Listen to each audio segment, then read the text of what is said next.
South Africans are spending slightly less of their take-home pay to service debt, but our debt-to-income ratios are still very high.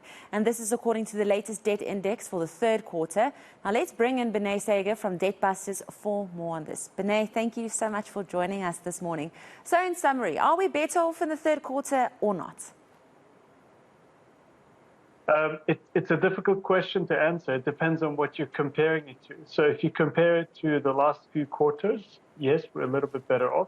If you compare it to the last few years, unfortunately, we're not.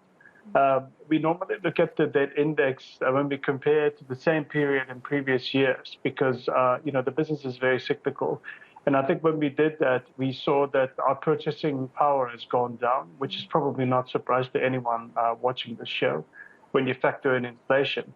But the biggest impact on consumers has actually been the cumulative effect of successive interest rate increases and high interest rates. And what we're seeing there is average in terms of unsecured debt, which is generally your personal loans, your credit cards, and so on. The average interest rates there have really shot up to 25.5%, which is really, really high, and probably one of the highest that we've seen in the last several years. Now, you also talk about the unsustainability of the debt. Do you think it's people living above their means or splurging on luxuries, or are they just trying to make ends meet?